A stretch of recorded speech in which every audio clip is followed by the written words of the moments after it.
پھر حضرت ابو بکر صدیق اور حضرت عمر پر اس طرح سلام بھیجیں، کیونکہ ان کی قبریں بھی نبی صلی اللہ علیہ وسلم کی قبر مبارک کے پاس ہیں. السلام علیک یا ابا بکر الصدیق، السلام علیک یا عمر الفاروق.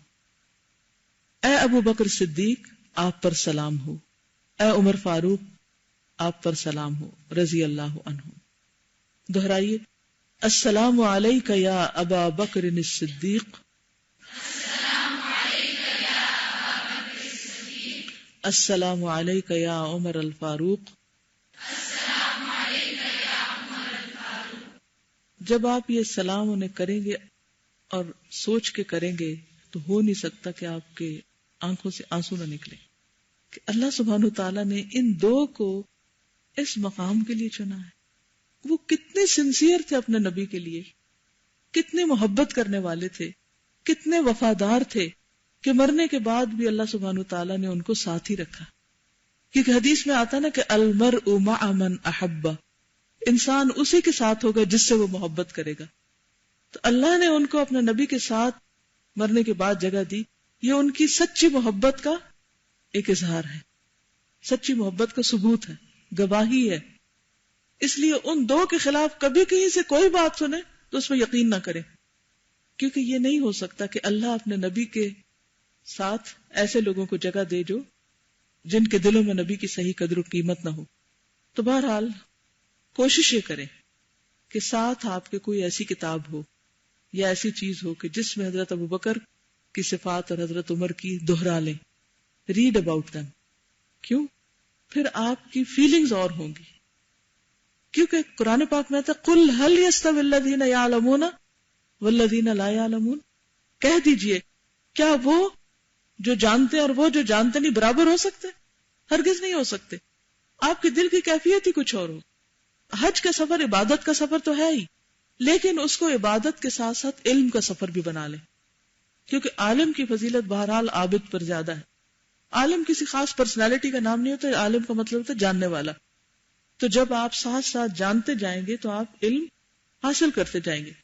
اسی طرح ہو سکے تو مدینہ میں جو بھی قیام ہو اس دوران سیرت پر کوئی نہ کوئی کتاب پڑھ لیں، نبی صلی اللہ علیہ وسلم کی صفات کے اوپر، آپ کے حالات کے اوپر، تاکہ اس فضا کے اندر جب آپ وہ پڑھیں گے تو اس کے اثرات آپ پر مختلف ہوں گے. وہ چیزیں آپ کو بڑی اچھی طرح یاد رہ جائیں گی. اور امام بخاری کا جیسے کہ آپ کو معلوم ہے کہ وہ کہیں بھی بخاری لکھ سکتے تھے، لیکن انہوں نے کہاں لکھی، کہاں بیٹھ کے لکھی؟ مسجد نبوی میں کس جگہ پر؟ نبی صلی اللہ علیہ وسلم کی قبر اور منبر کے درمیان کا حصہ، جسے روضتم من ریاض الجنہ کہا جاتا ہے، جنت کے باغوں میں سے ایک باغ. وہاں پر سفید رنگ کے کارپٹس بچھے ہوئے، بہت لائٹ گرین ہو گئے. کچھ عرصہ پہلے وہاں پر یعنی سفید اس میں تو پرنٹ تو تھا بر، تو بہرحال وہ پتہ چل جاتا ہے کہ یہ خاص حصہ ہے وہ. تو اگر ہو سکے تو حدیث کی کوئی چھوٹی سی کتاب یا کوئی ایسی چیز آپ وہاں لے جائیں. یہ بہترین وقت سیرت کی کتاب پڑھنے کا کیا ہے؟ جیسے عمرے کے بعد، یا اگر یہاں سے ڈائریکٹ آپ مدینہ جا رہے ہیں، بعض فلائٹس ڈائریکٹ بھی جاتی ہیں، تو آپ سفر میں اس کو پڑھیں، یعنی جتنا قریب ترین ہو سکے ٹائم اس پہ پڑھیں. پھر مدینہ اتر کر بس اپنی عبادتوں کے علاوہ ساتھ ساتھ ان کے بارے میں پڑھیں.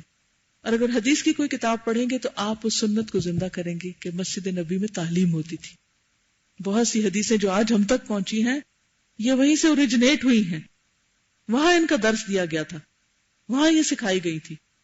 تو انشاءاللہ جب وہ پڑھیں گے تو آپ کے دل کی کیفیت، یقین کی کیفیت، ایمان کی کیفیت کچھ اور ہو جائے گی. تو اس موقع سے فائدہ اٹھائیں.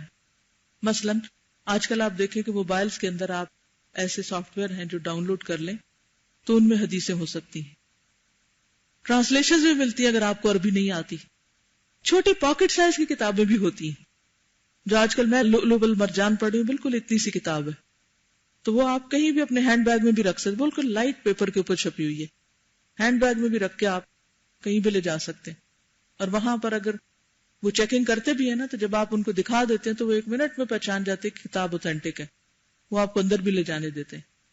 تو بہت سے لوگوں کو میں نے دیکھا ہے وہ مسجد جاتے ہیں، پہلے تو نماز پڑھ لیتے ہیں، پھر اس کے بعد باتیں شروع ہو جاتی ہیں، پھر کوئی لیٹ جاتا ہے، کوئی سو رہا ہے، کوئی کچھ کر رہا ہے. اس وقت میں انسان کی طبیعت ہے نا، سارا وقت عبادت بھی نہیں ہو سکتی، سارا وقت پڑھائی بھی نہیں ہو سکتی. نفل پڑھ لیں، پھر کتاب پڑھ لیں، پھر خاص طور پر اگر تہجد کے وقت آپ گئے ہیں اور اس کے بعد فجر پڑھ رہے ہیں اور اس کے بعد آپ اشراق کا انتظار کر رہے ہیں، تو اس سارے وقت میں آپ کچھ ذکر اذکار کر لیں، کچھ درود شریف پڑھ لیں، اور کچھ اس کے ساتھ ساتھ نبی صلی اللہ علیہ وسلم کے بارے میں یا آپ کی احادیث کے بارے میں ضرور پڑھیں. انشاءاللہ وہ چیزیں آپ کے صرف علم میں نہیں، ایمان میں، روحانیت میں اضافہ کریں گی.